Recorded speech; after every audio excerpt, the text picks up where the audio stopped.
Hello again, everybody, and welcome to the Mike Francesa podcast on the Bet Rivers Network, brought to you by Casamigos Tequila. Casamigos Tequila is brought to you by those who drink it. On this Wednesday, as is usually the case, we're on the Mike Francesa channel on the Bet Rivers Network on YouTube, where we will be prominently once we get to September and get into the football season, and now it is right around the corner. We are just days away from week 3 in the preseason, which is the final week of the preseason, which used to be dress rehearsal week when we played 4 preseason games.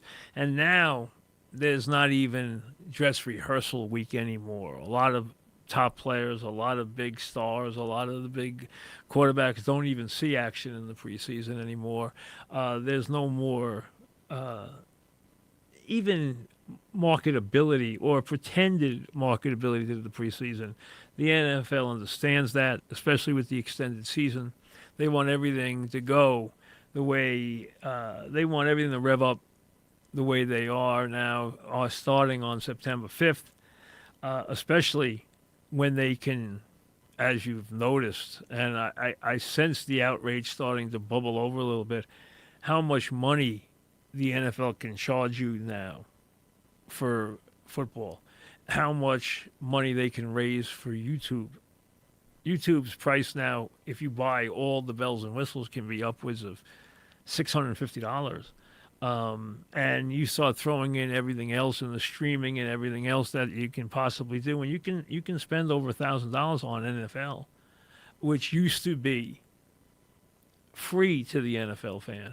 So you can sense, and I can sense a little bit of a revolt starting to brew, but you still get a very big entertainment bang for your dollar, no matter what. And I will be the first to tell you that there is no more greedy outfit in the world than the NFL. There are no more greedy group of owners, no more greedy group of people than the NFL owners. They make money hand over fist. They demand to make money hand over fist. The league demands to make money hand over fist.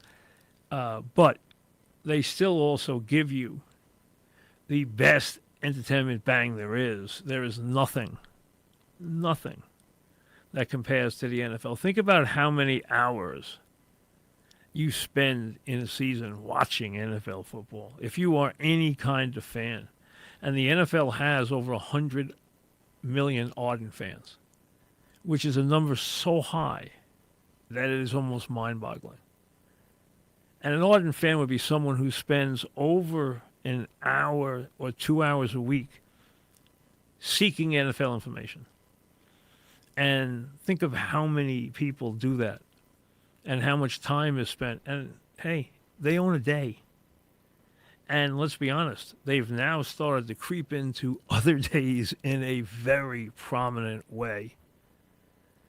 And some of their inventions and some of the inventions around them have been good ones. I mean, the red zone has changed the way people view football. I don't think there's any question about that, especially the younger fans and the amount of fans who play fantasy, who have really become part and parcel of the Red Zone channel. But the Red Zone channel has a cult following, even a bigger than a cult following. And it's well done. The host does a good job. They're a good product.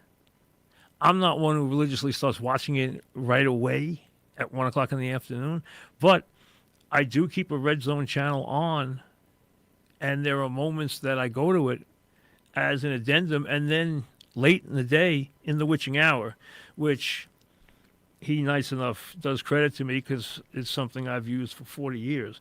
But in the witching hour, where you have so many 1 o'clock games coming to completion and so many score changes, it is indispensable. It really is, and I find myself watching it at that time too. So the way the games are viewed has changed. The NFL has spread itself out over almost every day. There's nothing they don't take anymore, including Christmas Day, Black Friday, almost every day of the week. Remember, during the season, they don't touch Friday and Saturday because they don't try to hurt high school football or college football. But they have their eye on everything. They have their eye on every day. And with the possible exception of Tuesday, hey, you can see an NFL game anytime now. It has changed so radically, and there is so much out there. But the appetite for it doesn't seem to ever get to a level where it peaks. It always seems to increase. They always seem to develop new fans. And from a marketability and a product standpoint, they are so far ahead of not only everybody in sports, but everybody in entertainment. If you had a network, first choice, second choice, third choice would be an NFL product. Before you got to anything else, that would be what you would want. That's how special NFL programming is, and how much in demand it is. And it doesn't change. All right, let's start with baseball as we head towards September. And last night, a weird one. You had the Mets and the Yankees both home. These were the first couple of games for the Mets, as we talked about. They're now 1-1 in that 10-game stretch. They have a game this afternoon against the Orioles before they go and play those 7 pivotal games against San Diego and Arizona. Both the Yankees and the Mets got beat 9-5 last night in different ways, but they both got beat 9-5, which is odd in its own right, both home, and both drew well. Now, the Yankees draw 40 every game. I mean, that's basically it. They drew 40,000 every game. They drew 41,426. The Mets drew 34,225 with the Orioles, which is a good, solid crowd. Good, solid crowd for them. Mets fall 3 back in the loss column in the wild card. Now, game behind the Giants. Game ahead of the Giants, rather. 3 back in the loss column to the Braves. And to me, that's maximum now. As we start to crawl towards Labor Day, which is now less than 2 weeks away, 3 games becomes, I think, a point where you don't want to get past. Always look at the loss column, because that's what matters. And 3 is sizable. You don't want it to get past there. Anything past 3 is more than a week's work. And the weeks and the games start dwindling down. The games now are in the 30s. They're no longer even in the 40s. They're in the 30s, in the high 30s now, that teams have left. And before you know it, it'll be inside 25. And making up substantial ground is not easy. And this is a pivotal time for them. And when they don't get a good performance from a starting pitcher like they haven't from Quintana, who has really let them down his last 3 or 4 starts, they don't have the bullpen that can handle that, and it impacts them for days going forward. Because they don't have the arms to get the outs. And they don't have a guy in that pen who can go out there and give him 4 or 5 innings. That long man who can just, really suck it up and hope they can get back in the game. When you're in the 4th inning of a late August, September game and you're down 6-1, you don't want to think the game's over. You don't give it away and bring in somebody who's going to get bombed and say, all right, we'll take one for the team. No, you're trying to come back in those games because you don't have enough games to give games away anymore. So last night they tried to rally, but they couldn't keep a lid on it.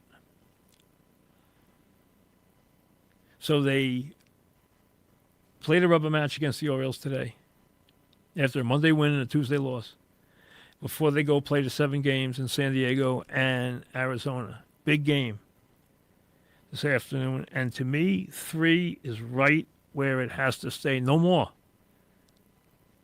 Because 3 is substantial at this part of the year. Now, the Yankees and the Orioles, they just keep going back and forth. The Orioles lose, and the Yankees win, and the Yankees lose, and the Orioles win. Yankees now have lost 3 straight. They are 13-20 against left-handed starters this year. And they're 19-23 in their last 42 at home. Think about that. Over a 40-game span, they are under 500 at Yankee Stadium, which is terrible. And they continue to show you a vulnerability that is scary. I mean, the Yankees, we know, and we've known all season, are going to the playoffs. There's no chance they're not going to the playoffs.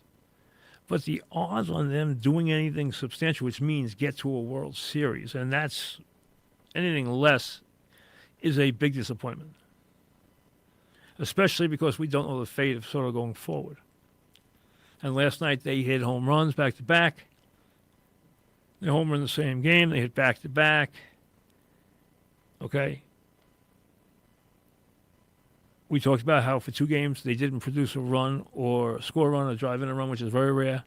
They took care of that early last night. But Yankees went 1 for 16 with runners in scoring position last night and had multiple occasions where they could put a game away with a decent at bat. And instead, they wind up losing a game that explodes late in 12 innings to a Cleveland team that's a solid team that, on paper, it doesn't look as good as it is, but it's played well all year.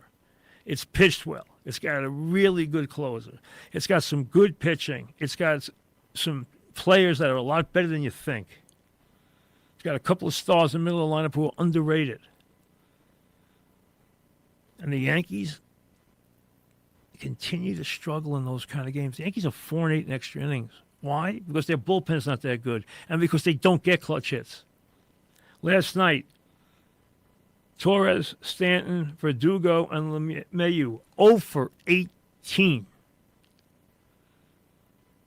And the question, and this isn't meant to be cruel, how many more days can they carry LeMahieu?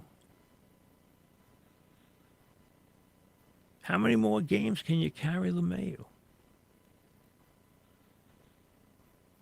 I know you're trying to get him started. I know he's had a couple of hits where he's knocked in the winning run a couple of times. Yeah, but with seeing nice singles through drawn in infields, I mean, come on. His numbers are non-competitive. Even his fielding, which used to be golden, is not anymore. He looks through.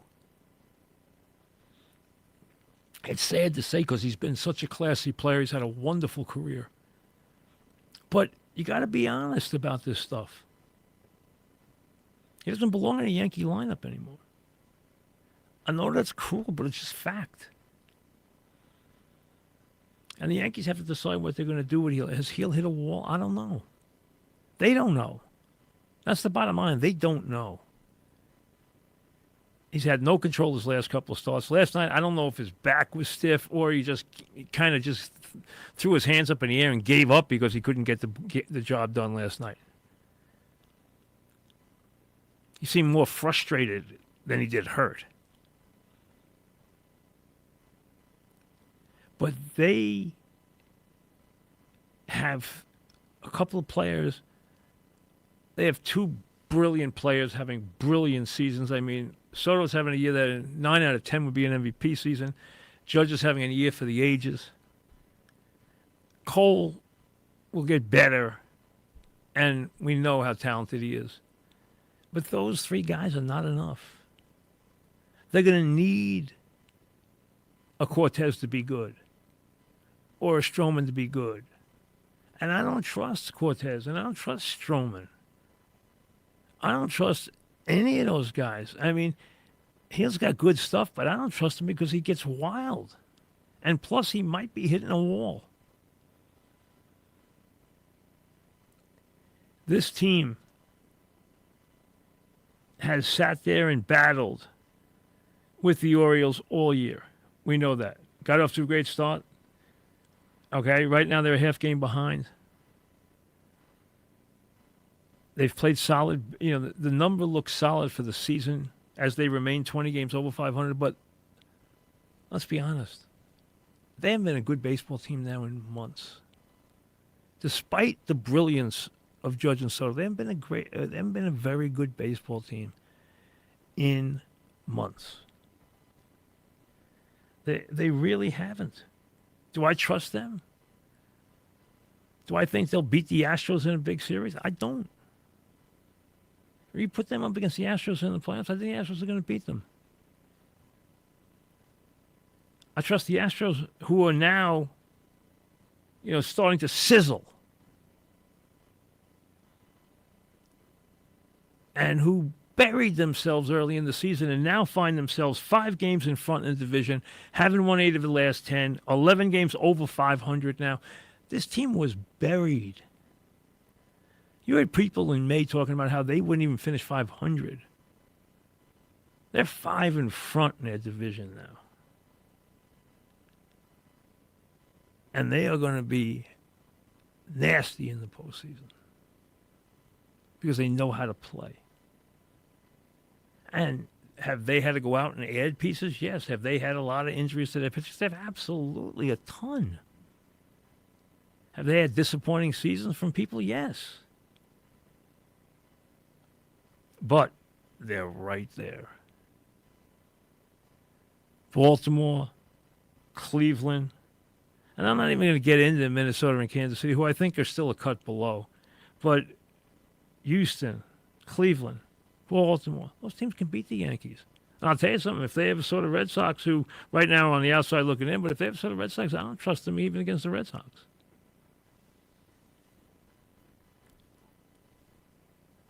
Are they going to the postseason? Absolutely. Are they going to the World Series? I don't think so. It would be a big surprise because they have a lot of questions to answer. You've been looking for the guys around Judge and Soto to do it. I mean, Stanton, will have his moments. But Volpe hasn't hit in months. I know he looked good last night, but he hasn't hit in months. Verdugo, ditto. Torres has had a nightmarish season. Wells has been good, been very good with the bat.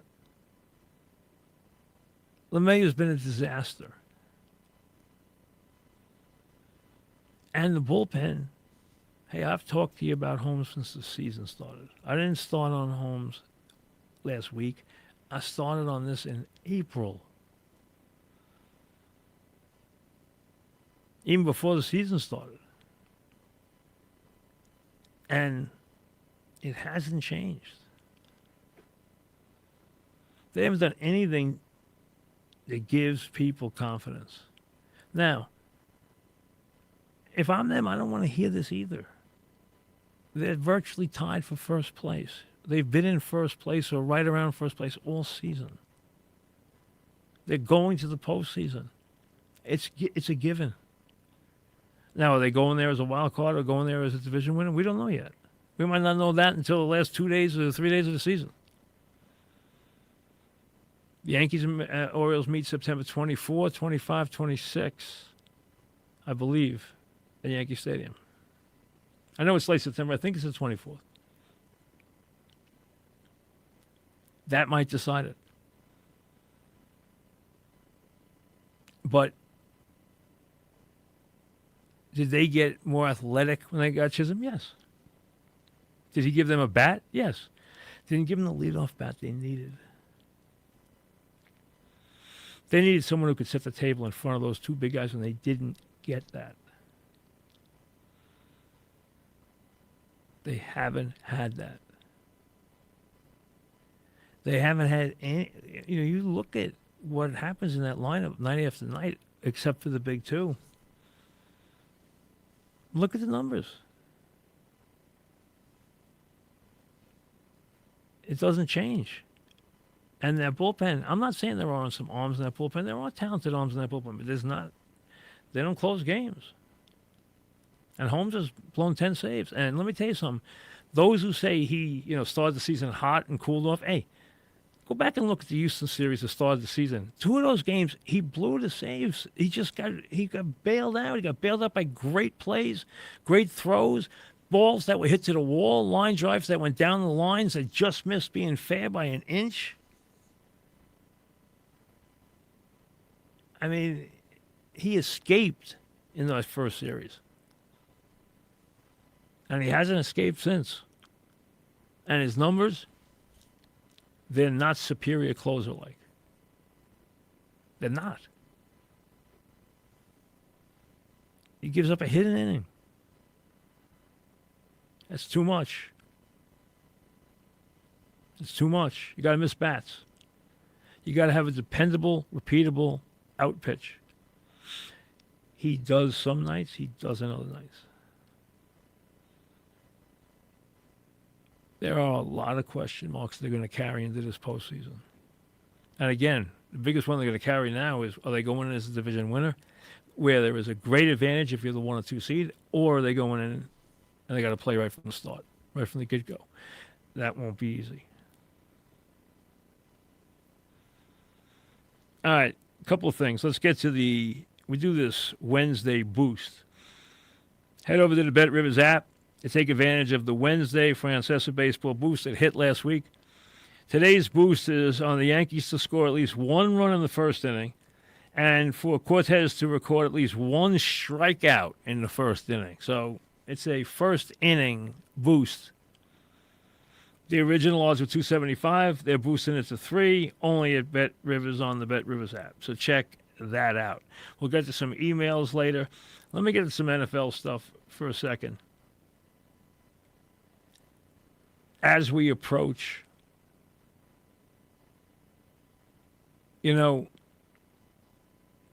so much is wrapped up in these quarterback stories. To me, it is such a quarterback-centric league now that everything is wrapped up all the time. Are the Love and Stroud ready to become elite? Will Williams, be the guy that he has shown these flashes of in the early preseason? He threw a pass that was smart, adept, showed an awareness, a sense of where he is, turned a negative play into a positive one, showed a flair, and all of a sudden he's Mahomes. Hey, come on. A little perspective, a little patience. Let's let him play some games first. He's a first-year quarterback.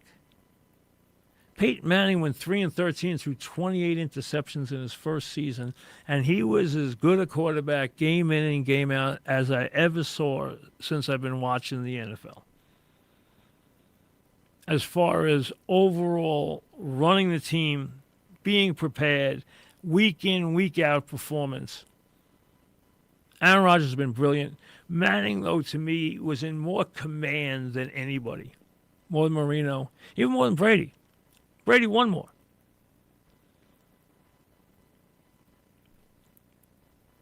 But I thought regular season, Manning was the most dominant guy that I've seen. And his first year, he had 28 interceptions. He was 3-13. Troy Aikman didn't win a game in his first year. Not one game. The one game they won, Walsh quarterbacked. It was against the Redskins. Terry Bradshaw was being run out of Pittsburgh. Noel replaced him 2 or 3 times. Gave the job to Joe Gilliam, Terry was packing his bags. He went on to win 4 Super Bowls in 4 tries. So the idea that you are going to make these decisions in preseason,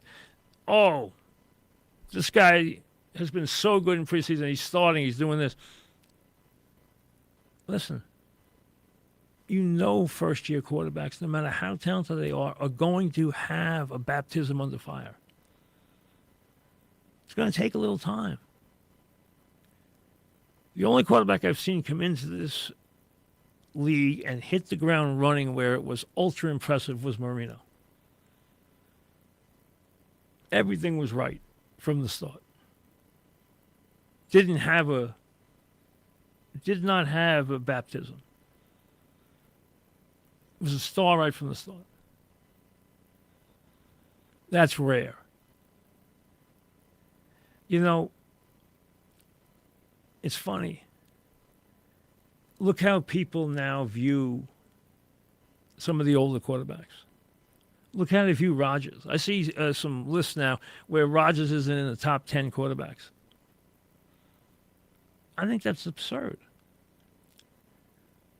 Well, because he didn't play last year? Well, that's fine. But when he plays, you think there's 10 better quarterbacks? Not that I've seen. Is Love going to be the guy he was in the first half of the year last year where he had his moments but was still spotty, or in the second half of the year towards the playoffs when he played like an all-pro? If he comes back and starts playing like he did late in the season, he is going to be at the top of the list. I see people all over certain quarterbacks. Some fair, some unfair. I see them jumping on bandwagons. Hey, you can tell when somebody has finally had the light go on. But part of that is having the right coaching and the right personnel around you. There's a lot that goes into playing that position. And, it's going to be interesting. We're going to watch second-year quarterbacks and see how they perform.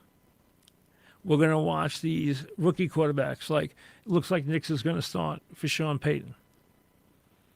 Kid's going to start in Washington.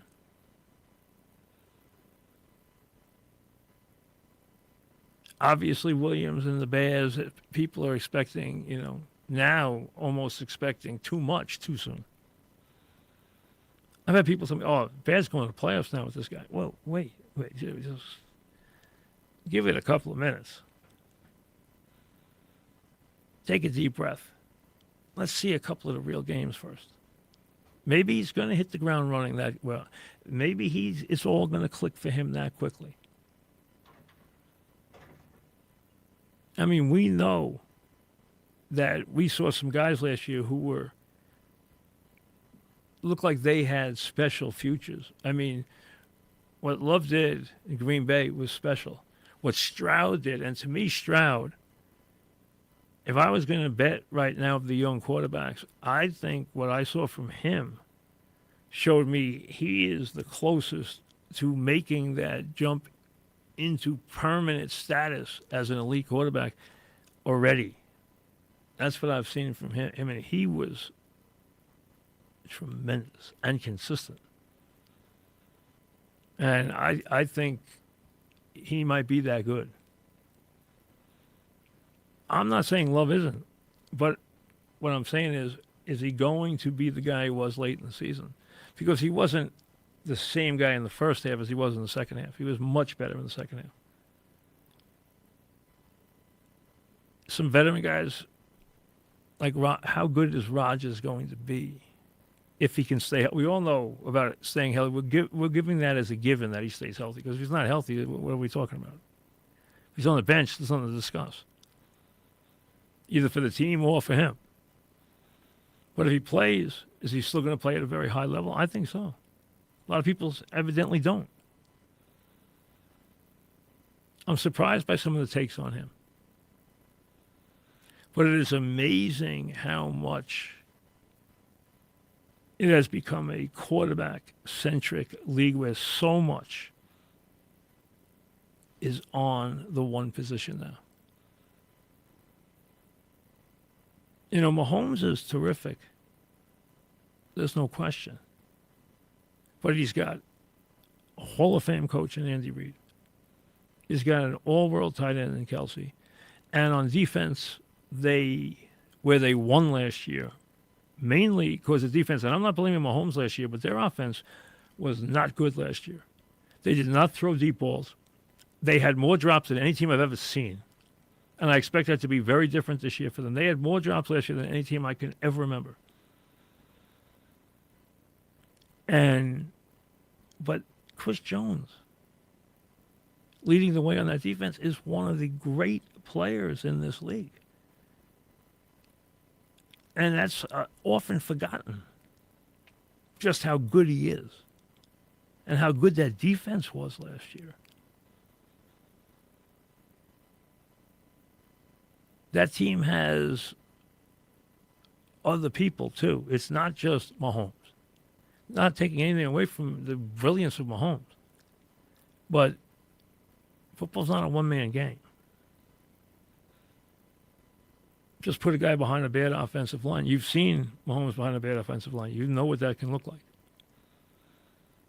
But it's fascinating now how much the conversation and the attention is just on the quarterbacks. Emails, Mike Francesa podcast at gmail.com. Let's see what's on your mind today. Mon sends them to me. I try not to read them in advance so that you get a fair reaction to what's going on. He knows. I trust him to clear them so they're not crazy. So here we go. All right. Richard starts us off. If you were a professional athlete, which career would you want to have? Tiger Woods or Michael Jordan's? A.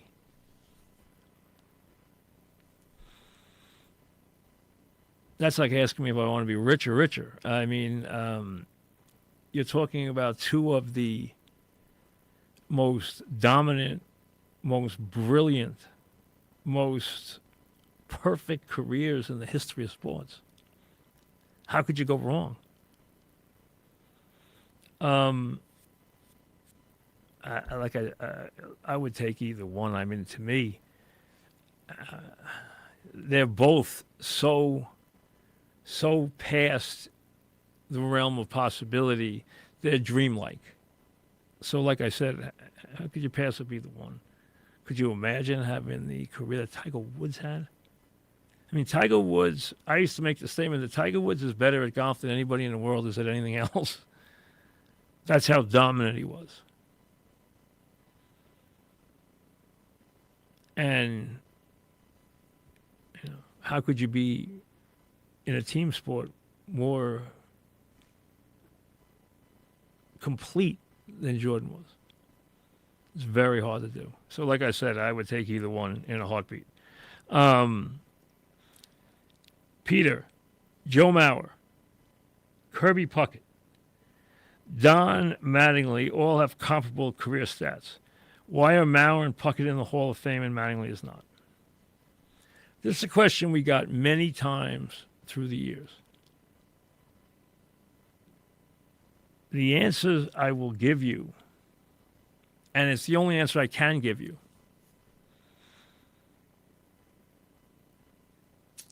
all three are lifetime 300 hitters.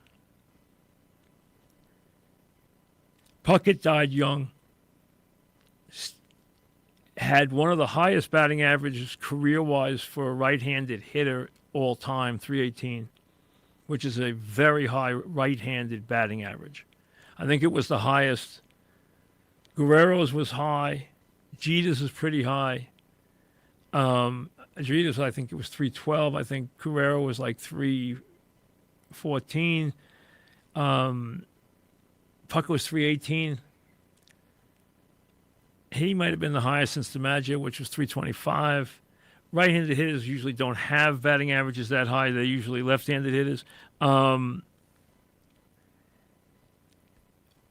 What Puckett had was he starred in the World Series, led the Twins to championship, and had good years late in his career. The problem with Donnie was he was dominant early and then stayed around with the bad back and hit 8 and 9 home runs. and knocked in 50 and 60 runs and did that for like 6 years, and it started to really water down his career to where he only had the 4 really dominant years, and it hurt him. Also, he played a position that hurt him. He played first base, where there's a bunch of guys who hit 500 home runs. And Puckett played center field.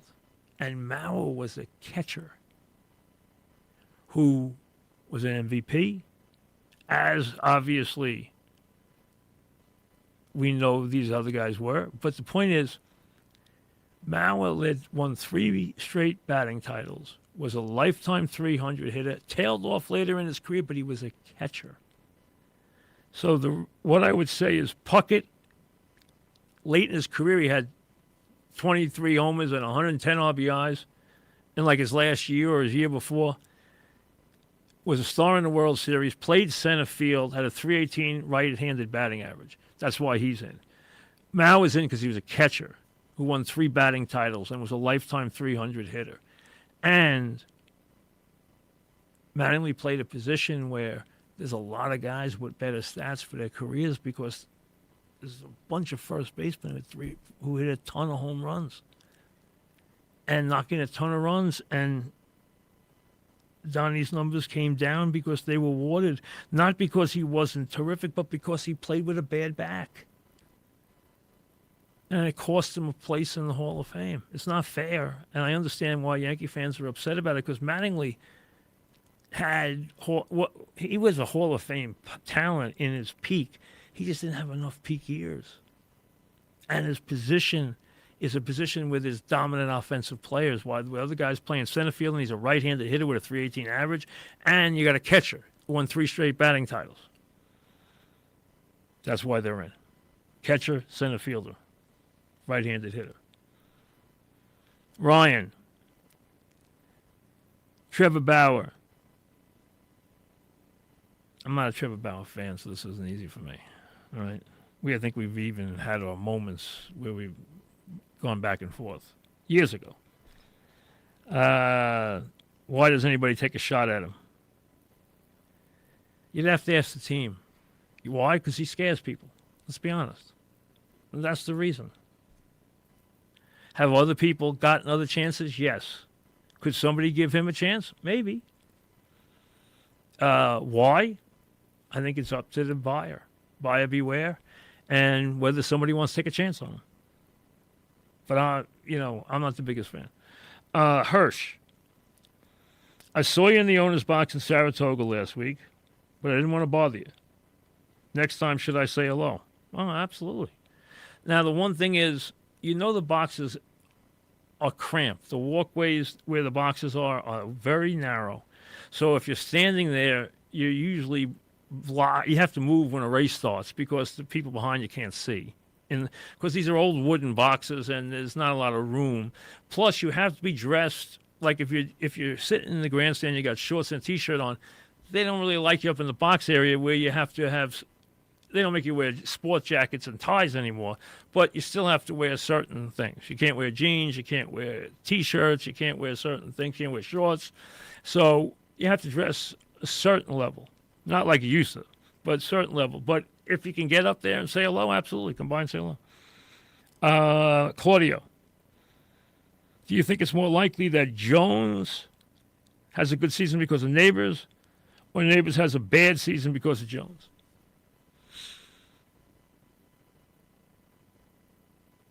I think it's more likely that Jones has a good season because of Neighbors.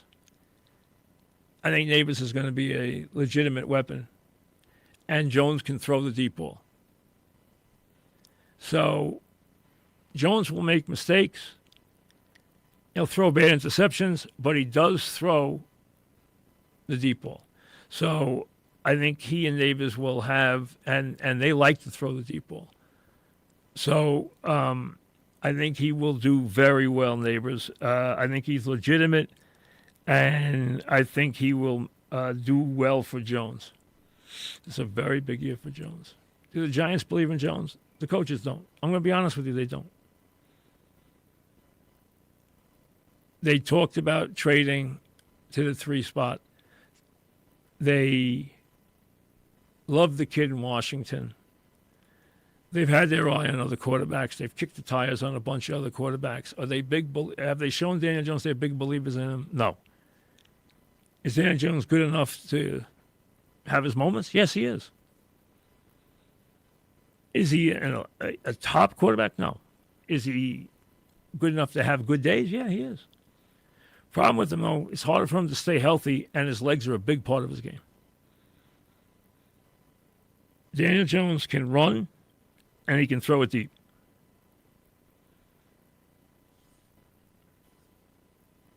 Donnie, who do you think is the most underrated quarterback in the NFL?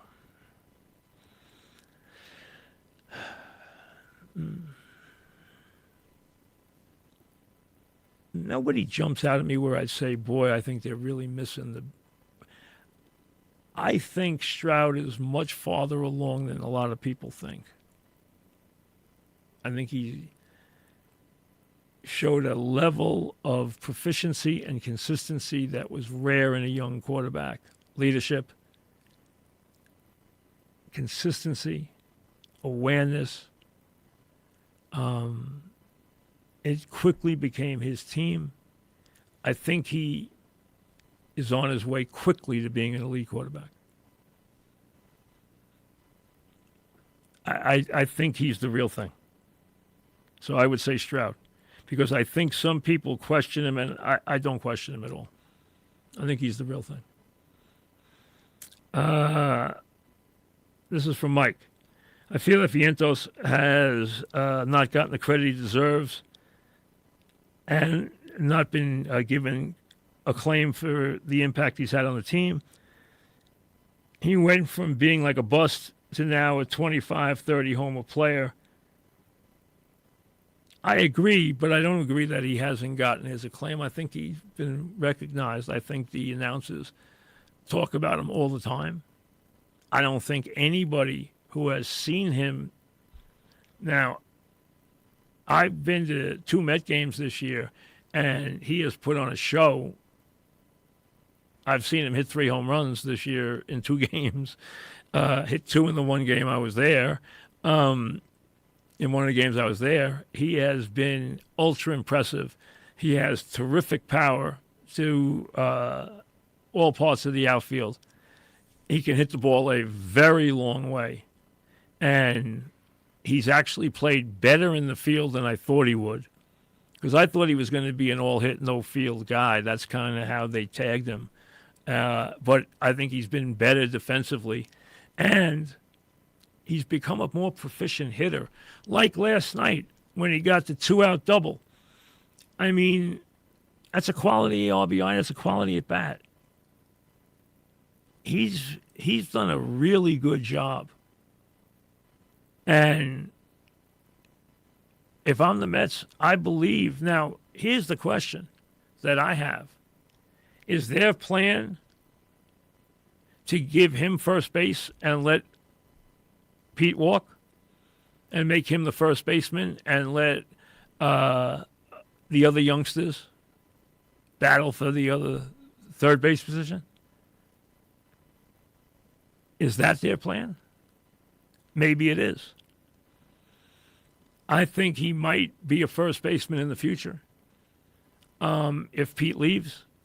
But do I think he's a legit power hitter?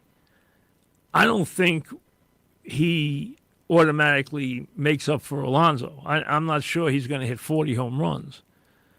It's rare to hit 40 home runs. But he has a lot of power.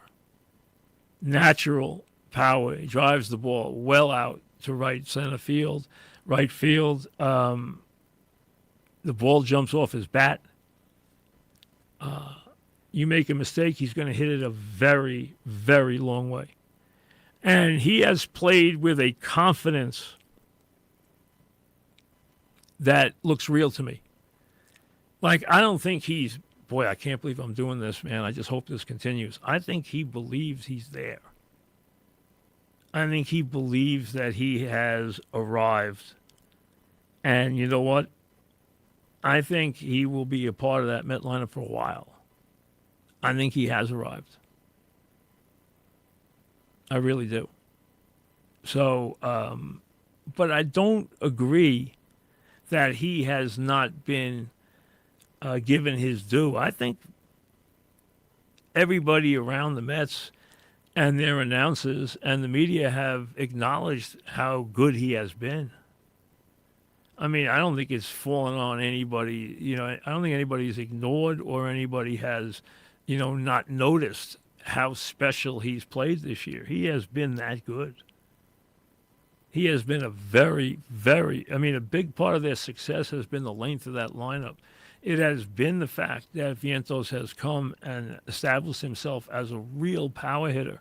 It also has to do with the fact that Iglesias had a hot streak. Taylor has given them some good at-bats all season. All their guys, no matter who they've put in the bottom of the lineup, who they've put in the outfield, have contributed. And McNeil's had a good second half. And after a terrible start, Lindor came back with a flurry. Now, Nimmo's been hot and cold. He seemed to get hot again last week. We'll see if that continues. And they need Pete Lindor to get hot to carry them home. Because, let's be honest, Mets are going to have to score runs to win because their pitching is not that good. And their bullpen is often a disaster. I wouldn't trust that bullpen. Like right now, if you ask me, is that bullpen good enough to get them to the playoffs? I'd say probably not. That bullpen's just not any good. I mean, there's a lot of days you just shake your head. That A's game the other day was deplorable. There's too many games. The Marlin game on Sunday, you know what? That's got to be a winnable game. Bullpen's got to do better than that. We'll see you later.